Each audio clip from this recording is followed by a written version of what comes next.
Yeah. Tell it when you're live. Okay. All right, good afternoon to everyone. We want to thank you so much for your patience this afternoon. It is a joy to be here. This is South Leeward Conference of Seventh-day Adventists. The South Leeward Conference, we have 5 islands: Antigua, Barbuda, St. Kitts, Nevis, and Montserrat. And this weekend, we are celebrating Women's Ministries. It's all about the work of women and the empowerment of women as it relates to spirituality and discipleship. And this afternoon, our focus is mental health. We have the experts here, and we want to get ready now to go right into our discussion. We want you to share the link. Share this YouTube link right now.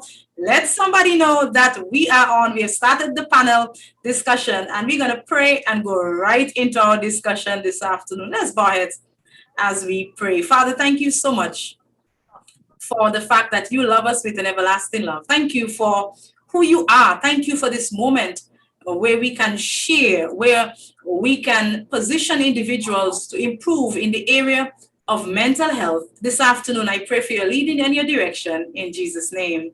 Amen and amen. We're very excited to be here with you this afternoon from the Women's Ministries Department of the South Leeward Conference. We have the panelists with us this afternoon. They are very, very excited to minister on behalf of Jesus. And I want to just introduce to you the panelists who are here, and we're going to share a few things as we proceed. I want to begin with Dr. Nadine Isaac Dennis, and she holds a PhD in counseling and counselor education from the University of Florida. She also has a Master of Art degree in clinical mental counseling from Andrews University, and a BS in behavioral science from the University of the Southern Caribbean. And she has been one over the years who have contributed significantly in the area of mental health. And so she's qualified. She's also one who has demonstrated scholarship. She has been the national scholar on the island of, or the Federation or the Republic of Trinidad and Tobago. And today we're so happy to have you, Dr. Nadine Isaac, one who's qualified in the field. As we consider mental health, we consider who we are as women and men on this platform. Welcome to SLC, Doctor. Welcome to the panel. We also have Tiffany with us. We're very excited to have Tiffany Smith with us. And she too is coming with a wealth of information. She's coming with a wealth of knowledge in the area of mental health. I just want to share just a few things about her as we get into our discussion.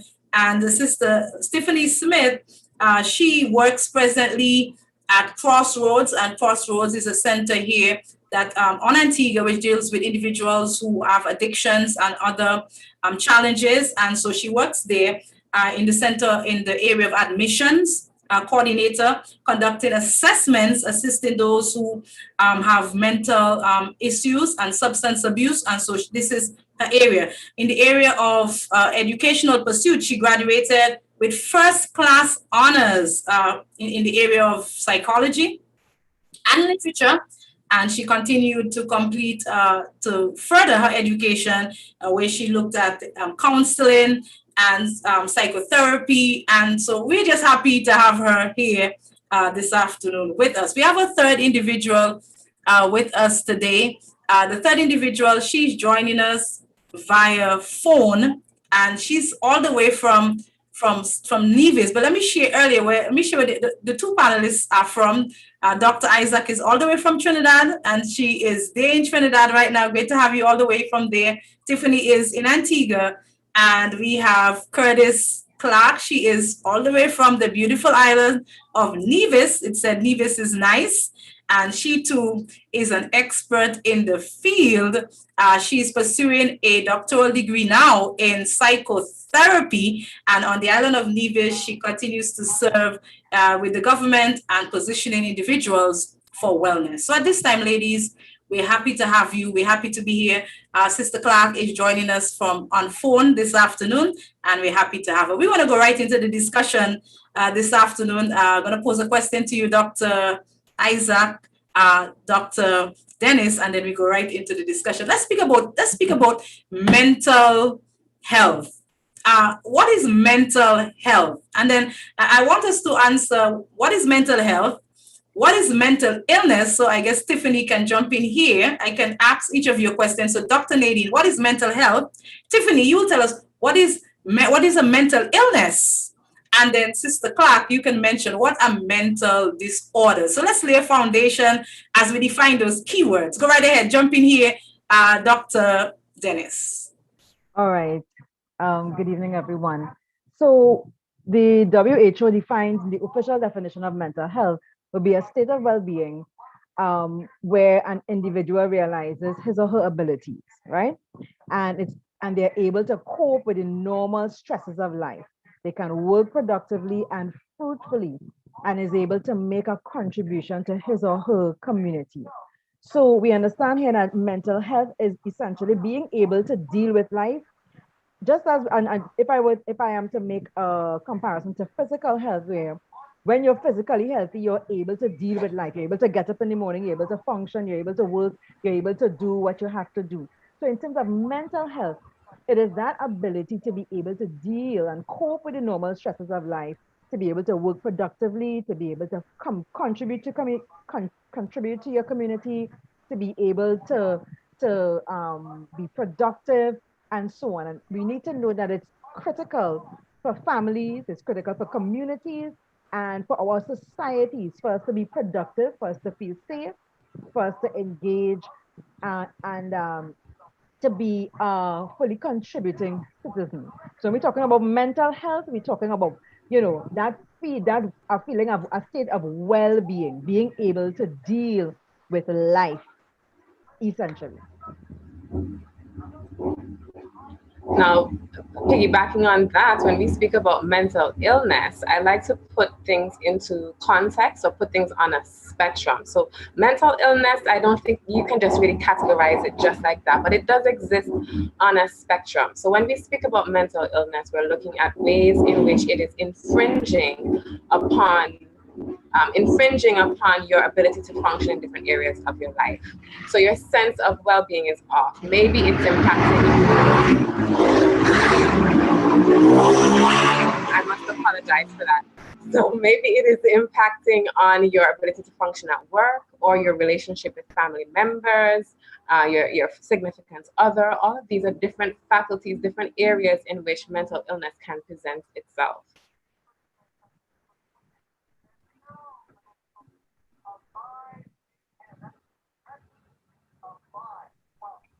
Therefore, a mental disorder now, I tend to associate mental disorder as a classification or categorizing certain types of mental illnesses, and we do so via the use of the Diagnostic and the Statistical Manual of Mental Disorders, commonly known as the DSM-5. The DSM-5 is what we typically use in the field of psychology, and some persons oftentimes refer to it as the Bible, not to disrespect what we know as the Bible, but it is at times considered or referred to as the Bible as it relates to classifying mental illnesses. And as Tiffany would have rightly said, based on certain symptomologies, mental illnesses are classified on a spectrum. And if I were to just if you just allow me to just to add, based on all the definitions we've provided here, when we look at what in understanding mental health, mental illness, and mental disorders, and if we want to use it as a parallel, we're not saying a perfect parallel, right? But just a comparison for us to understand. Being physically healthy doesn't mean that you might not have a sickness, right? So that's why when Tiffany spoke about it being on a spectrum, we need to understand that even though you may have reasonably good health, but there are times when you may have illness that can be treated. And then when you want to figure out what's going on, you go to a specialist who will be able to, based on their expertise, find do a diagnosis or conduct an evaluation to be able to determine what the disorder might be.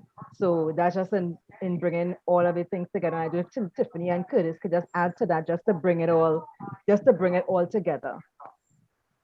Right. Thank you so much for those definitions, and laying the foundation with the definitions. It's critical, and I just want to thank you for panelists for contributing to that. Now, there's a stigma as it relates to mental health, especially as it relates to the mental health of women. And the persons who don't want people to think that I am not well mentally. What really contributes to that stigma in our society? Who wants to jump in here on that question? I would like to begin by stating that when I was completing my master's degree, I attacked the topic mental health and stigma. I would have recognized that mental illness and the stigma that is associated with mental illness is one of the reasons why mental health services are not being accessed or sufficiently accessed. So when I was doing my research, I learned that stigma means a mark or an identification.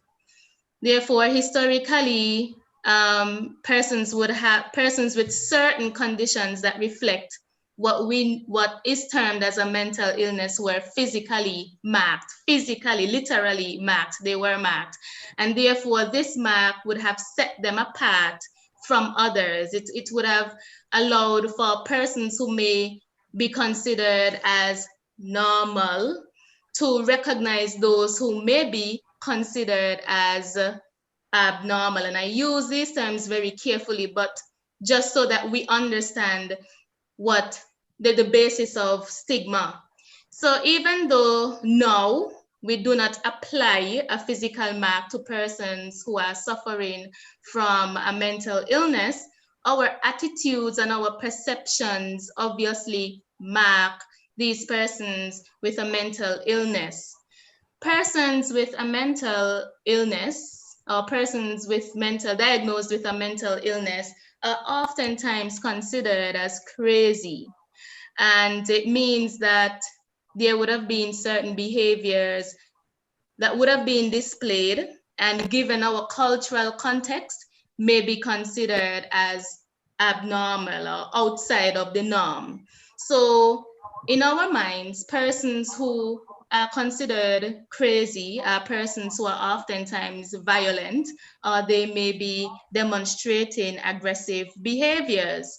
So with all of that said, because of the historical filtration of perceptions and beliefs regarding what mental illness looked like then, we tend to think that that is what mental illness looks like now. Therefore, anybody who may share that they would have been diagnosed with mental...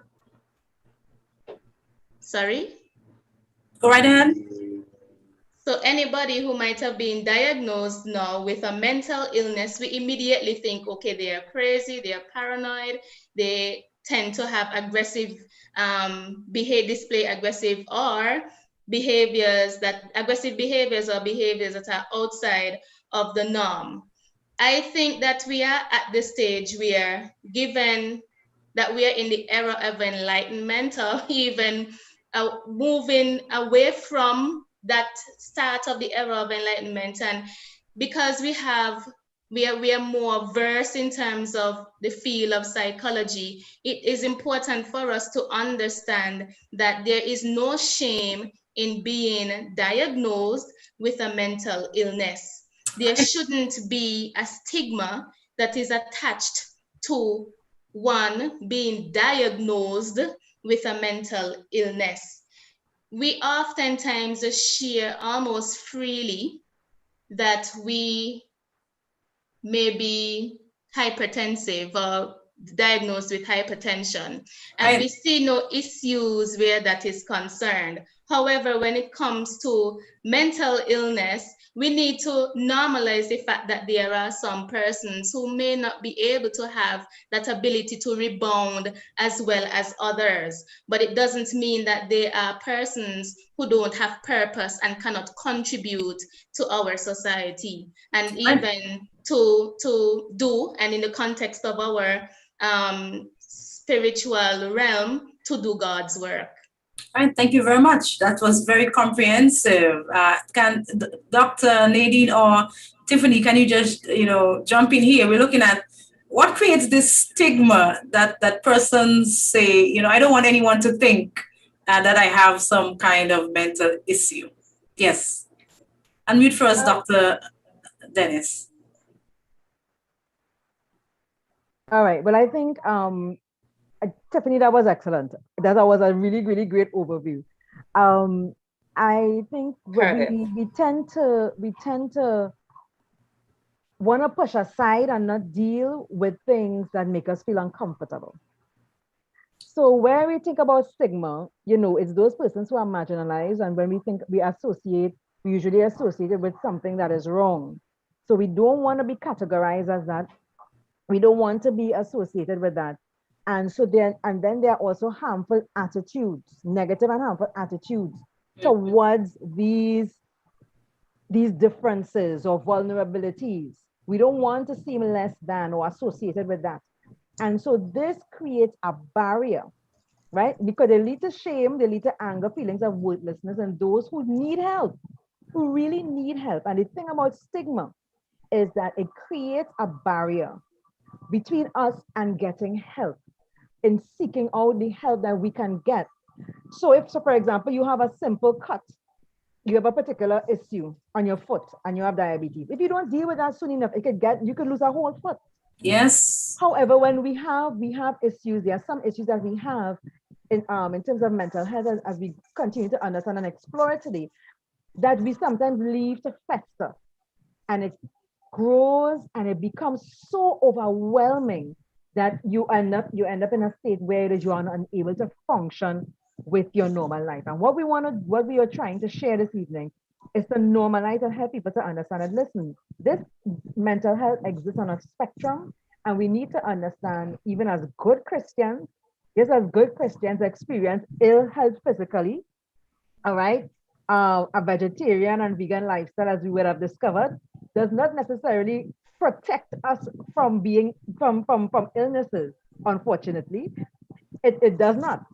But we do our best to maintain that lifestyle. And similarly, as much as we will do the best that we can for our mental health, it does not keep us from experiencing things that will challenge and shake our very being, and challenge our mental health and well-being and shake us. That's just what my thing is. Stigma keeps us away from getting the help we need to get back functioning and to be able to contribute to life, for church, and everything else the way we should. Right, thank you, Dr. Dennis. Tiffany, before you jump in here, I want to ask you a specific question. Now, this is Women's Ministries Weekend, and we're speaking about women and mental health. I want you to really speak to that now. When we consider women, we consider men, is there a difference, and we consider the sexes as it relates to mental health? Are women more prone to mental health issues? What do you have to say on that this afternoon? Let's start with Tiffany, and then the others can jump right in. Yeah, so on the subject of stigma, I think one of the big things is that people struggle to really understand what they don't see. People struggle to understand what they cannot see. And mental illness is often not something that you can locate as a problem in your foot or a tumor in your brain or something like that. So it's something that's not as concrete, and therefore it's more abstract and difficult to understand. So I think increasing understanding about that. But on your question about women, I think that historically, women have been shown to have greater instances of mental ill health. And I think that that is something that is subject to question, because we exist in a patriarchal society. And there are a number of stressors that women experience at a greater volume than men do. In this COVID pandemic, we're talking about women having to stay home and be the teacher, as well as work from home, as well as upkeep the house, as well as do all these other things and have the expectations from men and from their wider society to have it all together all the time. I also think that the expression of mental ill health in women is different and is more easily stigmatized. So historically, there was a diagnosis placed on women called hysteria. And that's, you know, being overly emotional, crying, and all these things that are more associated with being feminine. And I'm sure a lot of us women would have heard men say, "Oh, she's just behaving crazy," when they're not really taking the time to understand what might be her frustration or something like that. Now, with men tend to be more restrictive in their what we call affect or in their presentation. They may want to go and play it out on the basketball court, or they'll, you know, just keep it in. Or it will show up more in aggression, maybe aggression towards their family or aggression towards their peers, a lot of gang violence or, you know, self-sabotaging behavior. So there are differences in the ways that men may portray mental ill health that are not as easily labeled as mental ill health as it would present in a woman. I also think, just one final point on that, I think that women are also more likely to go and access help because they are perhaps more emotionally in tuned. So they might be able to realize, I'm crying all the time, I'm feeling down. They may be more likely to reach out for help than a man.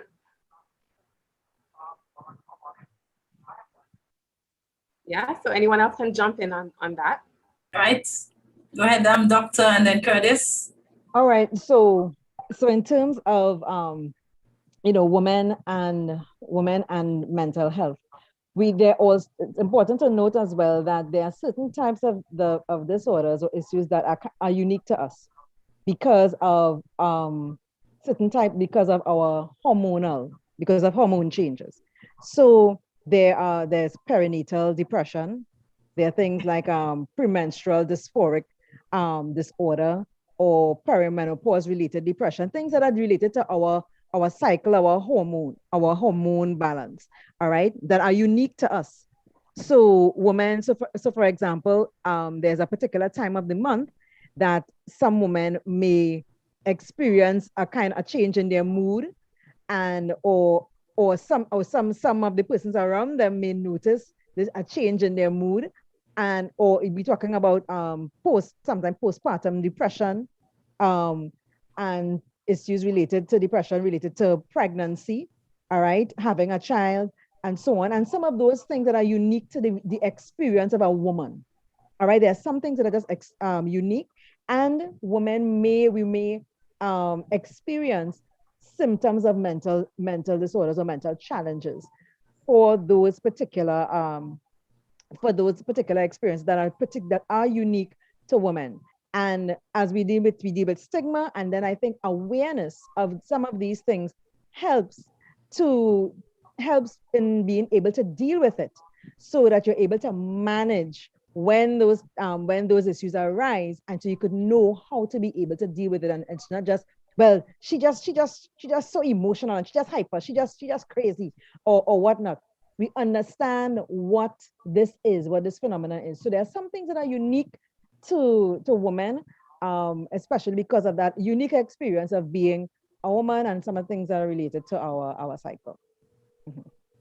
All right, go right ahead. Kerdis, do you want to jump in here? We're looking at women and mental health. I definitely agree with the two panelists, Tiffany and Dr. Dennis. Women have a lot, as we would say, women have a lot that is going on in their lives. And because of that, one would recognize, as Tiffany indicated, that women would be more expressive in terms of their feelings. Women, I'm sure that we all can agree that females are likely to visit the doctor at a quicker rate than men would. It's easier to convince a woman to visit the doctor, but it's more challenging to convince a man. Therefore, the statistics would tend to skew in the direction of the female in terms of females having probably more issues relating to their mental health. That may not necessarily be the case because of the fact that women may visit the doctor, may report more, then the statistics would, of course, represent such. But as Tiffany indicated as well, even in our preliminary conversation, men tend to express themselves in different ways. And we have to be very mindful of that. And that is why I believe the Bible also counseled us to be our brothers and sisters keepers. Because if it is that I understand that Dr. Dennis, who sits next to me in the pew at church, she is typically a jovial person. She is one who would always sing out loudly, have no issues with Sister Dennis participating in church. But over time, I would have recognized that Sister Dennis has been absent from church. And even if she attends church, she doesn't seem to be as in tune with what is happening. I would recognize these changes and probably seek to have a conversation with Sister Dennis. So it means that if it is that we are our brothers and sisters keepers, we would recognize certain changes, even in the context of women. And if I encourage Sister Dennis, I'm sure that she would probably respond in the positive in terms of seeking certain interventions or services. So women tend to be more expressive, males not so much, maybe harder to read, but when they do express themselves, it may be in a case of displaying more aggressive or angry type behaviors. We just need to, in a nutshell, understand those with whom we surround ourselves, especially in the context of the church, understanding that we need to be our brothers and sisters keeper. Excellent. Thank you very much for that contribution, Kerdis, because as we consider, as women, our mental health, I'm really, enlightened this afternoon by what you shared. I want to continue here, though, as it relates to spirituality. We are from a spiritual community. We are Seventh-day Adventists. We are Christians on the platform. And, someone may say, I am strong in the Lord. The Bible says, be strong in the Lord and in the power of his might. Put on the whole armor of God. So Dr. Dennis, Tiffany, if I am strong in the Lord and in the power of his might, can I have some form of mental illness? Is it possible for a Christian to have mental challenges, mental issues? How do you determine the link here between spirituality and mental illness? Just jump in, whoever is ready to jump in. All right.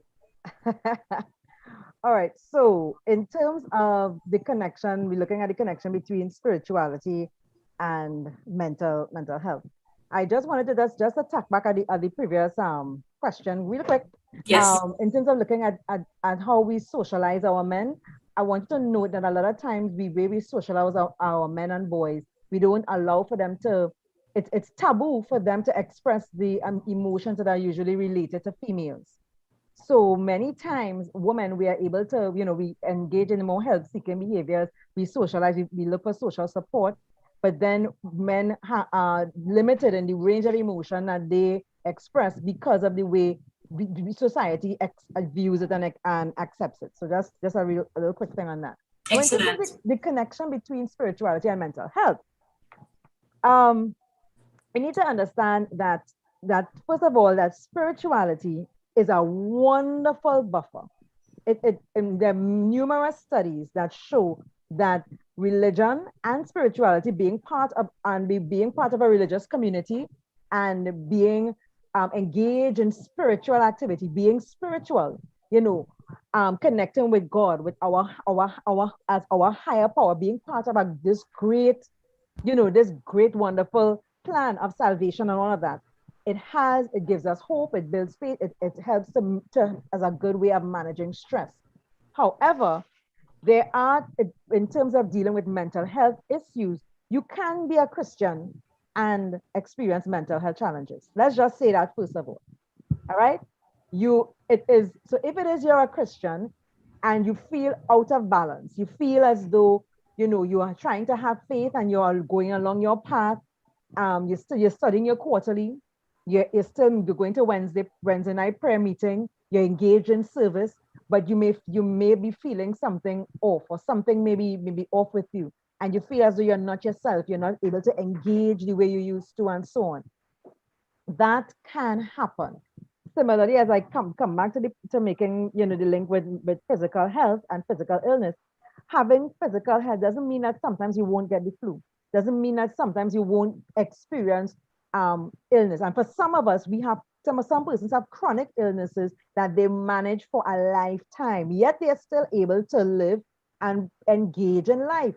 Similarly, with mental health challenges, there are persons who are Christians, who are engaged in spiritual work in the plan of salvation and saving souls, who struggle with depression, and who sometimes have to take medication to be able to continue to function and to support their mental health. Because of course we say mental health is being able to engage in your community, to engage with work and all of these things, and so on. So in terms of the connection between spirituality and mental health, I just wanted to just kind of to bring out the point that even though you may be part of the church community, which provides so much great support, Amen, and you have your spiritual experience, a personal relationship with God, you can indeed go through seasons of challenge and even have a mental health disorder that you're managing for a lifetime. But that doesn't mean that your church and your spirituality wouldn't be able to support you.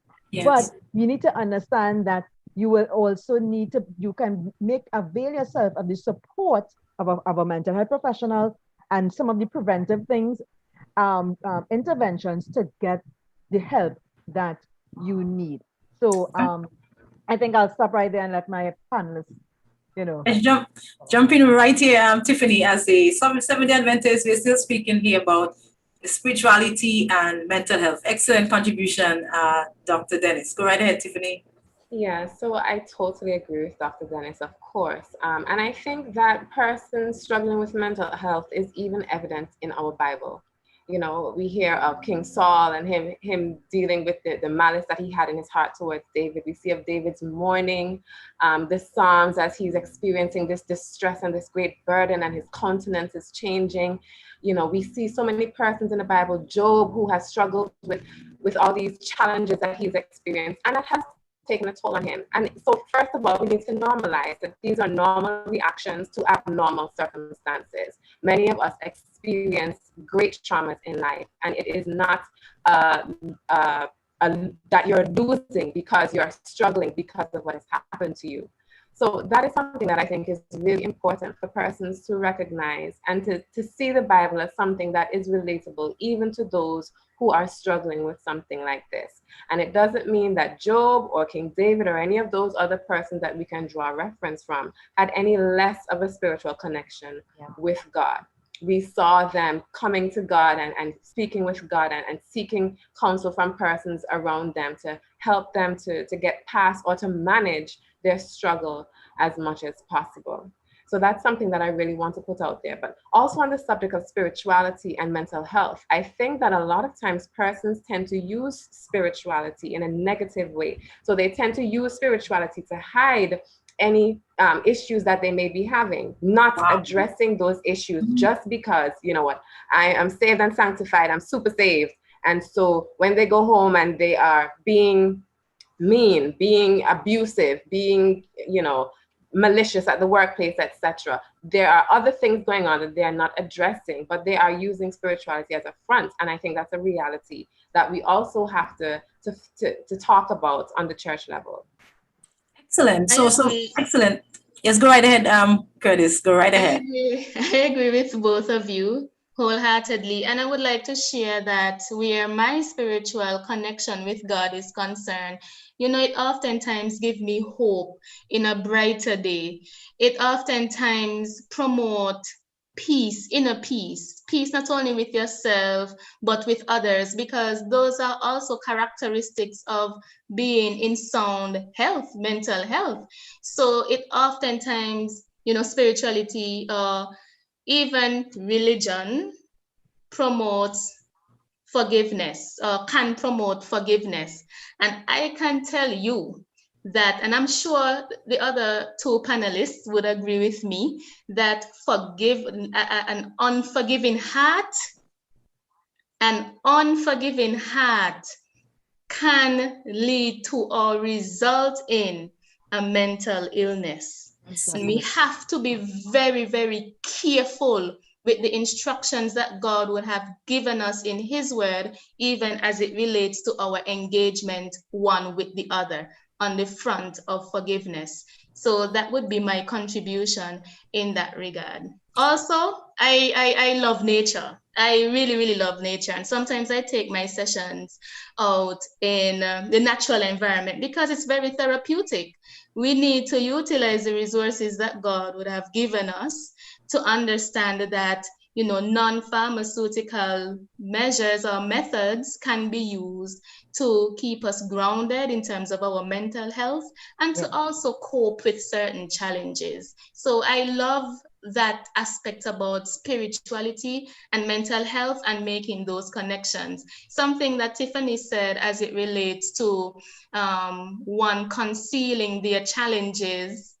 I find that especially when a person has a certain type of position in church, they may think that it is necessary for them to conceal their challenges because they have to protect that image.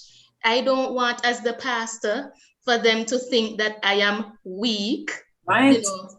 Perceived stigma, because there is something such as perceived stigma. So I don't want persons to think that I am incapable of leading God's flock. I don't want persons to consider me crazy, so I'm going to conceal my challenges. But of course, there's an outlet that it will be demonstrated or exhibited, and it may not be in the most healthy of ways. So we have to be very mindful that whether you are the pastor, the deacon, or the cleaner of the church, none at all of us is immune to mental health challenges. Excellent. And so we're saying we're good Seventh-day Adventists, but we can face the reality of mental illness, but God is in the midst of everything. There are times you have to seek professional help. Don't be afraid to seek that professional help. But I want to share a scenario here and just throw it out to the panel. And the panel, you're doing an exceptional job here, just experts in your field. And I'm learning. And I know those on the YouTube channel, we now have you on 2 YouTube channels. All things work together for good. So whichever YouTube channel you're on, SLC or Adventist or SLC Church, we just shout out to you on the YouTube channel right now. But this is an important question. I'm growing up. I think I am mentally stable. But as I'm maturing, I notice that I'm not able to cope like other people with the challenges of life. I see my friends. I see Dr. Dennis. She's my good friend. She seemed to be coping. Tiffany seemed to be coping. Kerdis seemed to be coping. But something is not working right. I want to ask a question here. Can an individual be predisposed to mental illness? That's the question. Can a person be predisposed to mental illness? Who's jumping in here now? The short answer is yes, absolutely. And there are different ways that mental illness can sort of creep into our existence in adulthood or in childhood. That could be genetic factors. It could be through something like your parents' relationship when you were in the womb. That tumultuous relationship. It could be that traumas happened to you as a child growing up. It could be a multitude of different areas of your life can impact whether or not you have or experience mental illness in adulthood or in childhood. Also, it's important to know that some medications actually can influence your mental health as well. Some medications may make you feel more depressed. may even make you feel suicidal. So medications are also something that you really have to look at as we do mental health assessments as well, to see all the factors that may be contributing. But predisposition is a reality, and that tends to be the situation, particularly with alcoholism and addiction. There usually is a genetic link that gives you a stronger possibility of prognosis to become an alcoholic if you engage in certain behaviors. There are other conditions such as schizophrenia, bipolar, those sort of things as well can really influence, coming from that background, influence your own mental health. Okay. Who else would want to jump in here? We're looking at, is an individual predisposed to mental illness? Go ahead, doctor. We'll take Kerdis because I know Kerdis would want to contribute here. Go ahead, Dr. Dennis. Well, in terms of, I think she covered the predisposed part for me, but in terms of understanding that trauma, experiencing trauma can lead to development of mental illness, mental disorders. The experiencing trauma, experiencing some life experiences, loss, and then also we need to understand, like, sometimes there are environmental factors. All right. So right now, if we want to take it from an ecological perspective, where we're looking at the levels of our experience and from the various ecological levels. First of all, we're looking at our immediate circumstances, your home, right? You're looking at your home, your family upbringing, your background, and so on. We're looking at then the next layer, you're looking at your community, all right, your immediate community, and then the next layer, you're looking at government, the society overall, and then we're looking at global. And then, you can look at things over time, how those things affect you. Now, we need to note, for example, right now, we are all being affected in some way by the COVID-19 pandemic. All right, we are all being affected by that. And then we have some persons, some individuals in communities where they experience community violence, high levels of community violence, or persons who are children who are being born and they are growing up in refugee camps in war-torn countries. All right. And so when people turn around and say, well, they're strong, they toughen up. No, what you see as their resilience is their own way of being able to cope with it, but that doesn't mean that they're okay. All right. So you also need to know that, some of these issues can indeed lead to persons developing mental health challenges. Right. Certainly. One time, I was conducting a training, and I divided the group into two subgroups. So I asked them to consider the factors that would contribute to mental health and the factors that will contribute or can contribute to mental illness. After that experiment, they would have recognized that the factors that can contribute to mental health are very similar to the factors that can contribute to mental illness. I say that to say this. There's oftentimes that concept that there's a thin line between mental health and mental illness. And we just have to understand that the very factors that can promote mental health are the very factors that can affect our mental health. For example, as Sister Dr. Dennis would have mentioned, trauma. So we all emerge from a family. Some are relatively wholesome. Some are probably considered dysfunctional or traumatic or toxic. Mm-hmm. Mm-hmm. But the theme is family. Mm-hmm. So you may see that some persons, using the factor of family. So those who have that family, that strong support where family is concerned, where there is very little exposure to trauma, they are likely, not to say that they will not, but they are likely to be in relatively good mental health as it relates to family. But the same factor, because it is the experience is traumatic, toxic, it can lead to a mental illness. So I like to emphasize that point because, again, none of us is susceptible, none of us is protected against having mental health challenges. And yes, you can definitely be predisposed, as Tiffany rightly explained, to mental health challenges.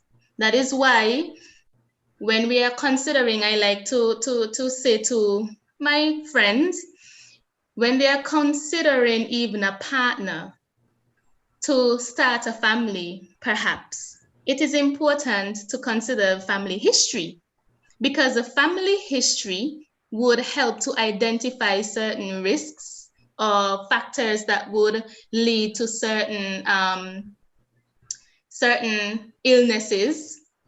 It's not only in the physical sense, but also in the realm of mental ill health. So I may think, okay, my partner, I think that he has a family who has, let's say, give me a condition, a physical condition. Diabetes? Diabetes. So I may think, okay, there's a likelihood that my child may develop the tendency to have or to be diagnosed with the same, but we don't do that exploration when it comes to mental illnesses or mental ill health. And it would be helpful for us to start to consider the family history even in that realm. Excellent contributions here. And I remember in our initial meeting, we spoke about the fact, doctors, experts here, that, if the person that I want to marry, there's diabetes in the family, I will not say I'm not going to marry him because there's diabetes in his family. Diabetes can be shaped by exercise, diet, and so within our family, we can work on it, even though he may be predisposed within his family. The same thing with the mental illness. We discussed that not because he may have a mental issue or she may have a mental issue within the family means that, that person cannot be considered for marriage or relationship, because all things you can work out together as a couple and move forward. I'm not the expert, so let me move forward here and let the experts continue. You're doing well, yes. Speak. So I want to summary. Thank you. I want to shout out to those who are in the YouTube channel. There's a lot of feedback. There's a lot of discussion in the channel, and there's a lot of questions. There are a lot of number of persons asking about depression. So I'm going to ask a question on depression in a minute or two, but I want to speak to this now. You have a friend who is really going through a difficult time. Maybe depression might come in here, doctors on the panel, but the friend is really going through a difficult time, and you have to listen to the challenges. You have to listen, and it becomes overwhelming for you. So the question is, how can you support a friend experiencing mental instability when it begins to affect your own mental health? That is the question now. I don't know who's going to jump in first. Okay, Dr. Dennis, go ahead. All right. Well, no. I think first of all, I would want to first of all recommend that you express, first of all, be loving and supportive. Be loving and supportive. First of all, express your concern. Sometimes, we as strong Christians and spiritual people, sometimes we are very dismissive of person's experience, right?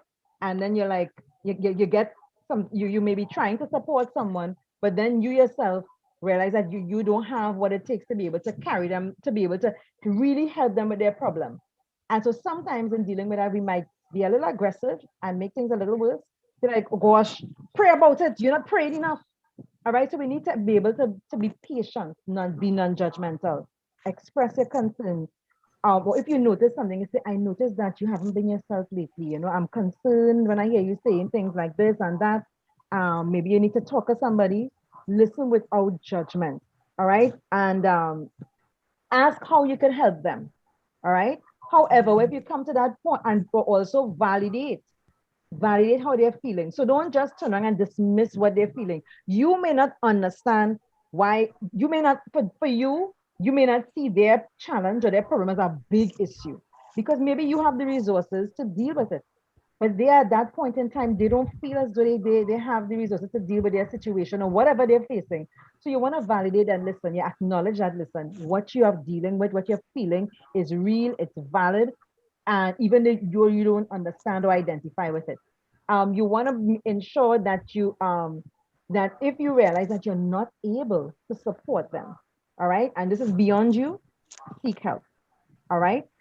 Call and find out about resources that might be helpful to them. If you want to call for backup in terms of getting somebody else to intervene, you want to ensure that that person is confidential, somebody who is solid and confidential, because a lot of gossip sometimes travels through our phone waves and other waves as prayer requests.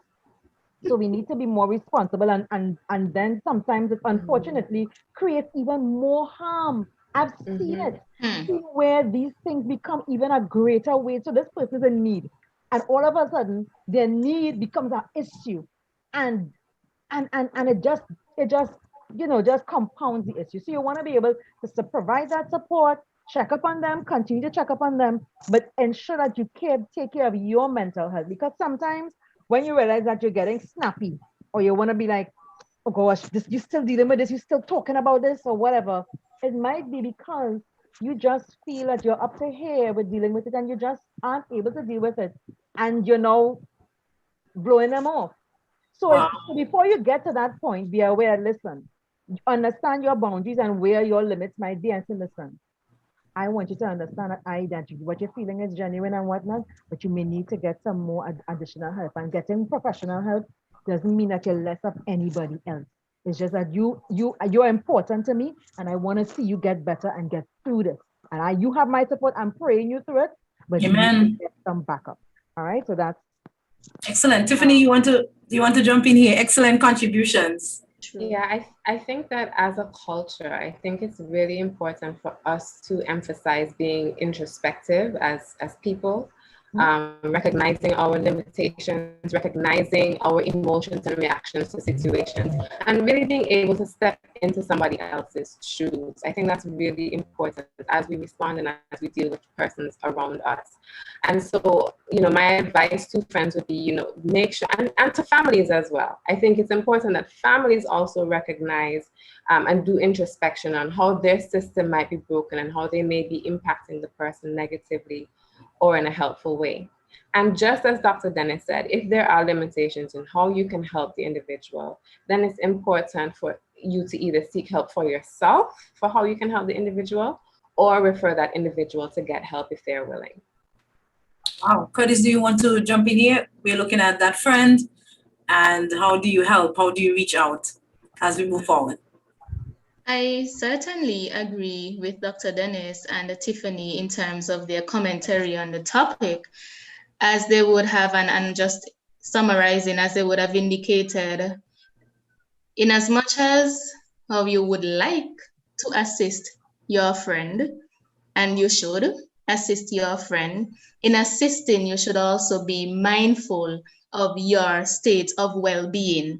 If you're not good, if you're not good for yourself, I can't see how you'd be good for somebody else. So you'd still have to be mindful of your state of well-being. As one of them would have indicated, maybe both of them too, make referrals. We have to understand our limitations. If it is that I can only lend a listening, non-judgmental ear, but I really don't have the resources or the skill set to attend to certain challenges, I'm going to be your friend, as Dr. Dennis says, and encourage you to seek the help necessary for you to be restored to good health. And that is me being a friend. I oftentimes think that as friends, when we can't help or when we feel helpless, we feel guilty of the fact that we can't do as much as we would love to ensure that these persons are rebounding sufficiently well.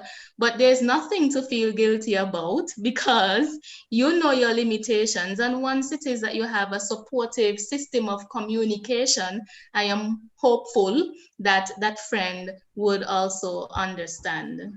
Excellent, excellent. Now we're in the heart of a pandemic. Those were on the platform on St. Kitts and Nevis. Just last night, Dr. Dennis, there seemed to be a link here with pandemic, well, the whole world there's a link for the whole world with pandemic. But just last night, St. Kitts and Nevis went under the lockdown. Trinidad is under a major lockdown. The cases are rising in St. Kitts, rising in Trinidad. Let's speak about the pandemic. We cannot have this discussion and not address the pandemic. How is the pandemic affecting mental health. And can someone ask a question in the chat about depression? So let's tie in depression here. And in your experience, based on what you're hearing, based on what you're reading in the world today, what is the link between this pandemic and mental health? Everyone can jump in here because this is such an important question. Well, sorry. You go ahead. Go ahead. Okay. On the topic of depression, and I'm thinking in the context of clinical depression, because oftentimes you'd hear somebody say, I feel depressed. And it's not necessary that they are depressed, clinically depressed. Depressed as in when you consider the symptoms of the DSM, the signs that they are clinically depressed. They might feel a bout of sadness, and it would be or could be a reflection that is in keeping with what is happening in their life at the time.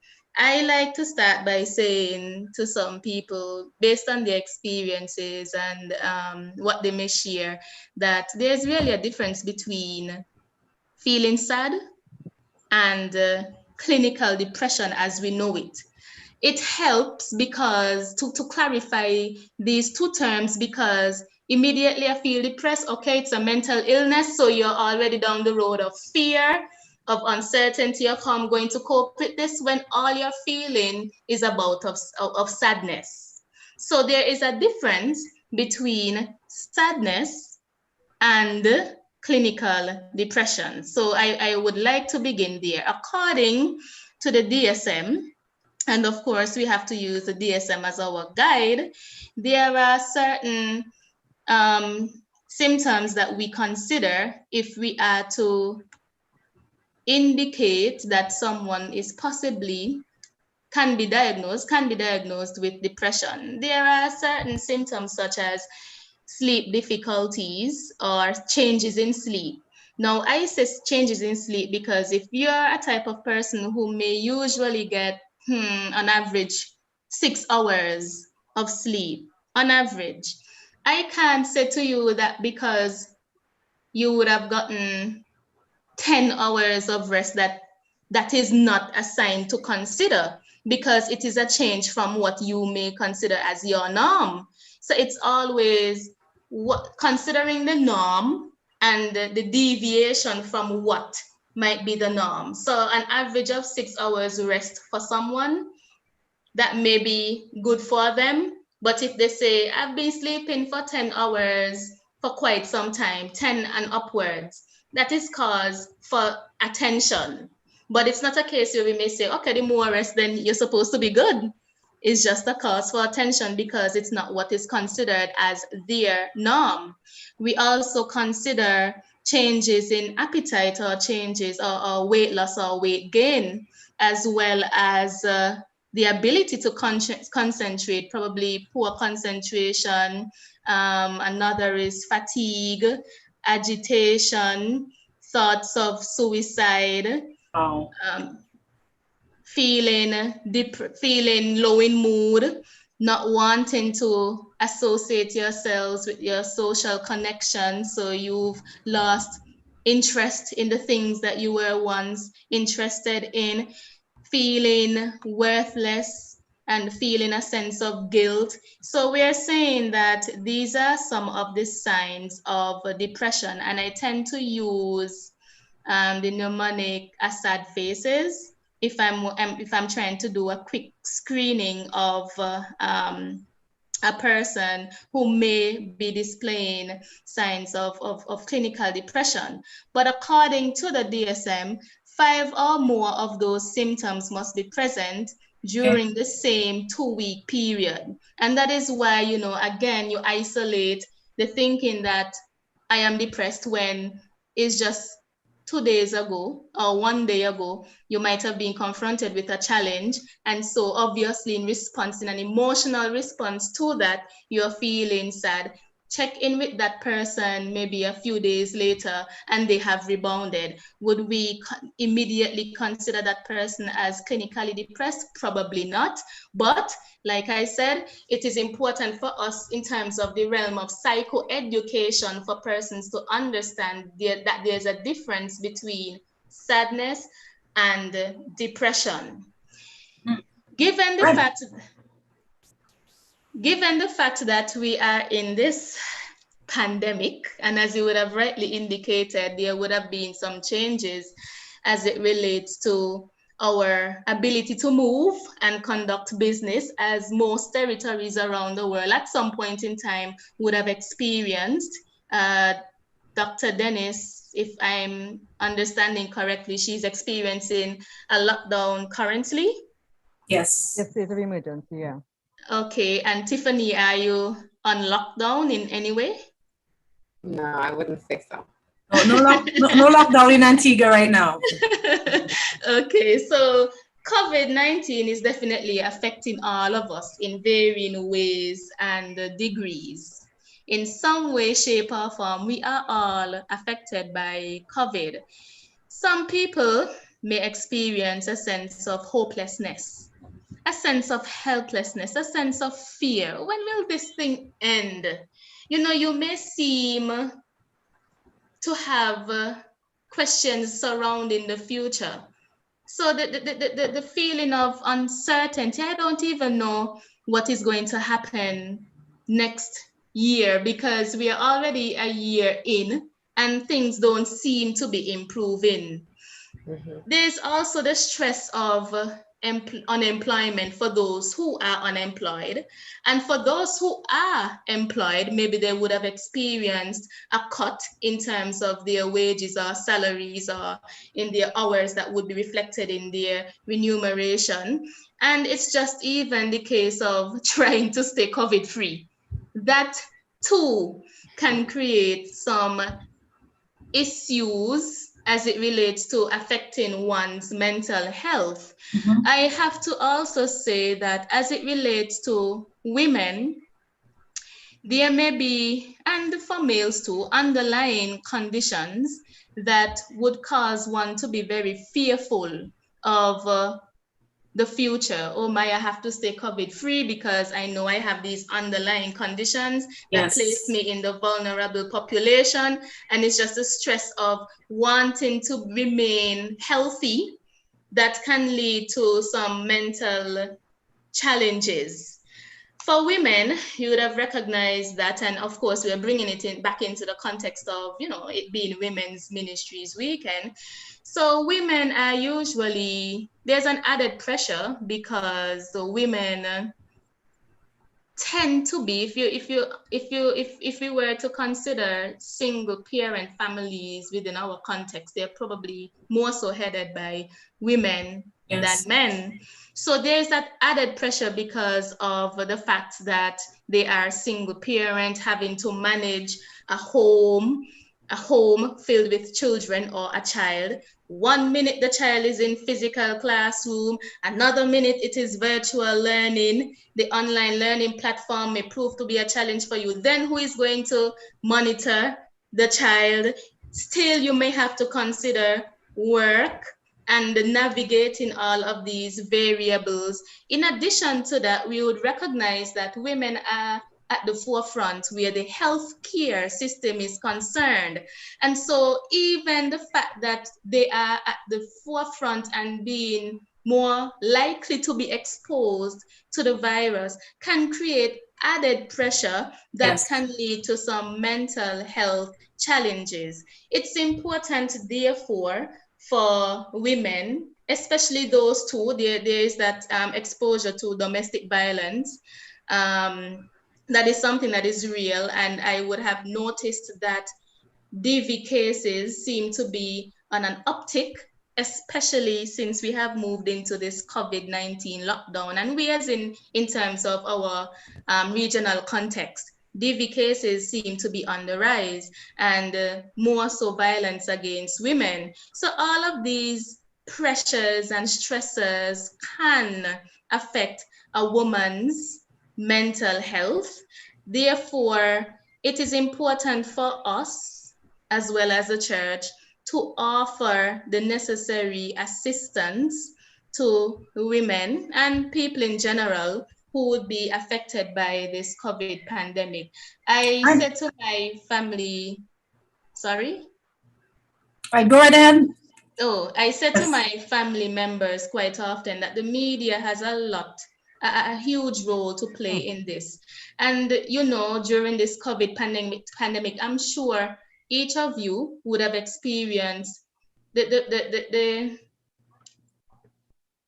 rumors, Yes. theories, certain theories, conspiracy theories, and the mark of the beast, this and that, and all of it's just misinformation that is floating here, there, and everywhere. And we pick at everything. It can affect our mental health. We need to identify that we need to pay attention to credible sources. Right. I don't want to cut you off here, but Dr. Dennis has been itching to say something. Oh, I'm sorry. I think he's along the same line on the pandemic and mental health. So let her jump in here a second. Go right ahead, Doctor, and we'll get Tiffany on. Well, after that, we have one more question to close. Yeah, thank you, Kerdis. That was a pretty comprehensive, Yes. and you thinking of, you mentioned that thing, and I'm not going to go off on that, but that is something that has been a really, I've been on my own soapbox where that is concerned personally, because it's just stoking a whole lot of anxiety and fear. There's already so much uncertainty, and this WhatsApp conspiracy theory, what I call conspiracy theory overload, it's adding to people are already isolated, and you're trying to understand what's going on, and then you get all these various things, and so folks are confused. They don't know what is helpful, what is not, what is a solution or what is not, and all of that, and it's adding to the anxiety. For women, understanding, the loss. One of the things, well, Kerdis pretty much covered everything else. I'm just going to touch on this quick thing: grief. Within this pandemic, grief, and it's not just it's now in Trinidad we are experiencing a massive spike. Hopefully we are on the downward path of the spike, but it's still pretty high at more than up to 10, 15, even 22 sometimes deaths in a day. And so a lot of people are grieving. Even before that, just last year, we just experienced, especially in our SDA community, I guess it's happening around. If it's not COVID, it's other, we experience like a death every other month. And persons who was like, it's a shock. Healthy, strong men just about their business and just drop down. All right. And so there's a lot of grief. A lot of persons are trying to function and manage and balance all the challenges and all of this. And then you have to face with this anxiety and so on. So the pandemic has definitely had a toll on us on a macro level. And especially for women who are, positioned as first responders, but also having to be teachers and everything else, it is definitely an added burden at this time. And then also you're inside, so you're not getting a break from the children. So what about increased cases of child abuse? So some persons, also children, persons overwhelmed, you had to become a teacher, and then all of a sudden some parents we take it for granted that everybody has the same level of skills and functioning. Some parents trying to fight up and make it through with the work, it's hard, so and then, but we dealing with women, but then we have child abuse, and that's a whole other story. Children, everybody being locked in, and you don't have safe spaces to escape the home situation and so on. So, go right ahead, Tiffany, and we're going to take one final question. We're going to close at 6 o'clock sharp. Go right ahead, Tiffany. Oh dear, the time flies, doesn't it? Well, on the subject of the pandemic and mental health, I think that, the pandemic has really caused persons to experience uncertainty, experience powerlessness. And so I think some of the things we've seen since the pandemic is that people are at increasing rates searching for spirituality. On the internet, you hear pastors talking about, persons are really looking for answers where that's concerned. But persons are also paying more attention to mental health. For example, we're having this discussion right now, which perhaps may not have happened without the context of COVID-19. So we can also say that COVID-19 has kind of been the perfect storm, where as much as mental health has kind of come to the forefront, it has also impacted persons' individual mental health independently. So on that note, I think that it's important for us to realize the social context in which mental ill health can exist, meaning that our environment, which we mentioned earlier, the macro level impacts of mental health, as well as the macro level impact of the environment on each individual. So everybody's experiencing the struggles right now. So everybody kind of relates to one another, and the fact that you're feeling down, everybody kind of has a bit more understanding about what the other person is going through, because you know what, I have a friend who also lost a job, and I know this other person who's also experiencing and can't travel and all of these things. So I think mental health has become a bit more normalized in the context of COVID-19. But we're also seeing a lot of spikes in anxiety. Recently, I was involved in a study here on Antigua with mental health professionals who are reporting increased instances of anxiety, increased instances of depression, hopelessness, suicidal ideations that are taking place within the context of the COVID-19 pandemic. And so I think that we need to look at us all playing a role, because the mental health professional is not the fix all. It's not a pill that you take and they fix all the problems, you understand? We all have a role to play in supporting one another in whatever capacity. Right now, actually, I'm involved in a project on support groups. So a support group is coming on board here in Antigua and Barbuda, support group on anxiety and depression in response to the mental health professionals and doctors reporting that the rates of anxiety and depression here in Antigua are just spiking right now. So support groups are coming on board, and we're hopeful that the Antigua and Barbuda public will be receptive to supporting one another in dealing with the subject of anxiety and depression. And you know, for further information on that, if you'd like to gain more information on how to get involved in this support group, we can always share that information later on in the program. All right, excellent. I think Tiffany, you started answering the final question, and that question is going to be, how can we help? I mean, the individuals on the platform, the hundreds of people following on the YouTube channel, persons who will watch this after, and we're Seventh-day Adventists, we're a church, and the final question will be, you know, how can I get help? Who can I speak to? And I just want to, I can speak from, you know, after you finished here speaking, but Dr. Dennis and Tiffany, you started going down a path in relation to dissemination of some contact information, which I want you to continue down that path. But let's go with Dr. Dennis. What can the church do? How can I get help as we wrap up this discussion?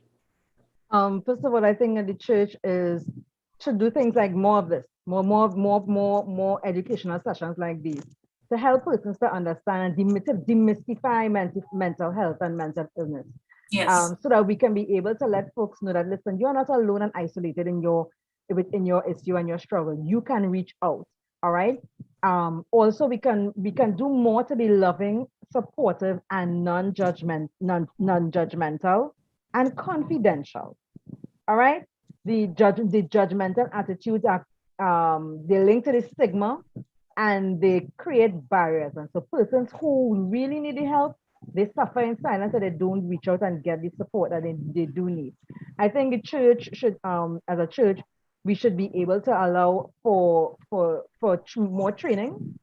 I think for more training so I'm not sure that we would have like an official counselor for each church, but we do have our ministries and departments that are in the role of providing service and responding. All right, that, you know, so that they're the welfare and some of these other arms, even in our Sabbath school classes, where we have care coordinators where we can respond. I'm thinking about just training, not saying are we going to be training everybody to be therapists, but to be able to be more aware of issues concerning mental health, and being able to find ways to cope and to be able to be supported.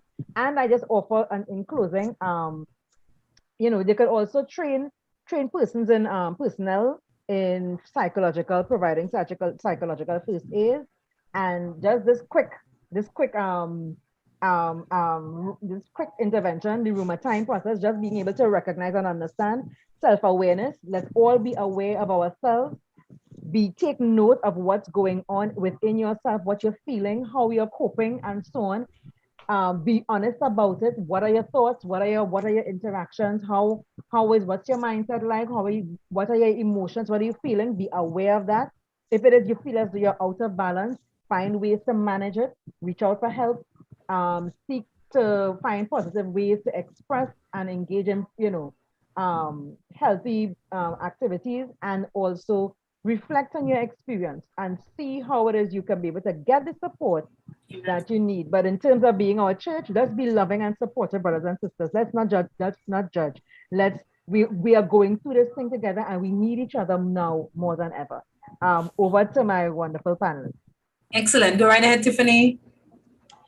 Okay, on this subject, I really want to re-emphasize that being aware of self, being aware of how you are interacting with your children, what is being triggered in you, how are you interacting at work, etc. That's really important for each of us to take ownership of, even at church. We have this generational gap of older people and the condemnation of the younger people and the young people against older people. I think we all need to be introspective of what we can learn from one another, how we can engage with one another, how we can support one another is so, so important. And I think that the church is a perfect place where all of these demographics come together and we can really examine these things if persons are willing to be open to it, willing to be introspective, and really let God take the lead on matters such as that. I think as well, in terms of the church, I think there can be a lot more partnership between mental health professionals and the church. And I see that some action is being taken place there with regards to the mental health task force and the task force that is being put on board right now. I think also within the Adventist church, I think I would like to see a lot more in terms of resources for families that may be toxic and where, children can be cared for in a more holistic environment. I think that's a resource that is lacking here in Antigua in terms of the context where children are growing up and what can be done to protect them and to help them. Lastly, I think another thing that the church can do with helping with mental health is providing support groups within the church. There's so many problems that persons have in common in the church. So many mothers who are having the issue with wayward children, so many persons who are struggling with caring for their elders or whatever the situation might be, or coming from abusive homes. And I think that encouraging an environment where these persons can come together and kind of just share with one another within the context of church and their spirituality can really be helpful in the spiritual context. In terms of the support group that I mentioned earlier, while it's not specific to a church organization, it's actually being run by Dr. Jean-Michel Ben-Dubois and other psychotherapists like myself. And you can always contact for further information on 714-5882. That's 714-5882 to learn more about this support group, which is scheduled to begin in July. Awesome. Kerdis, go right ahead. As we My contribution is very brief. I totally agree with what the panelists would have said, and I would just like to express my gratitude to the panelists as well as Sister White for hosting this meaningful engagement. You guys were superb, and I would like to say to those who may be listening that there is really, like we often say, there is no health like mental health. Mm-hmm. So it is important for you to guard your mental health.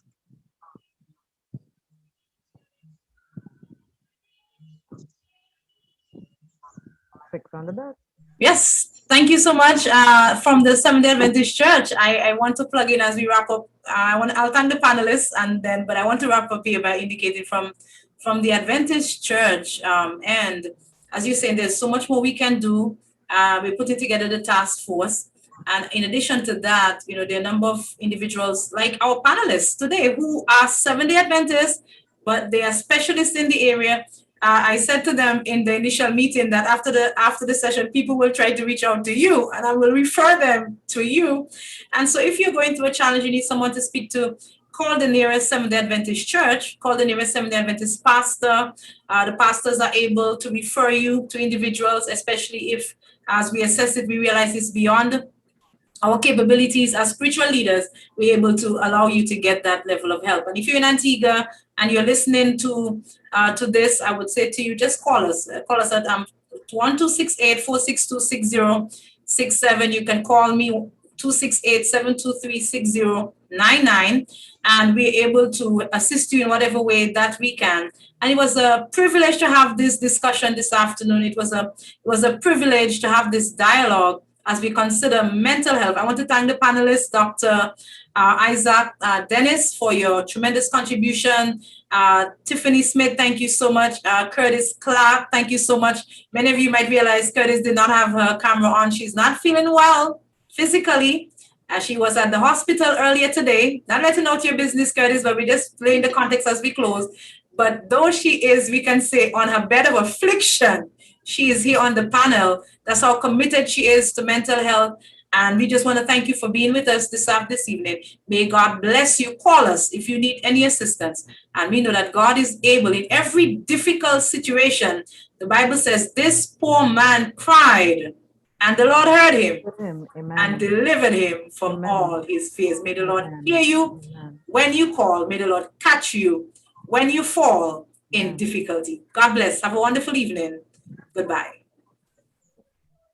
Goodbye. Bye.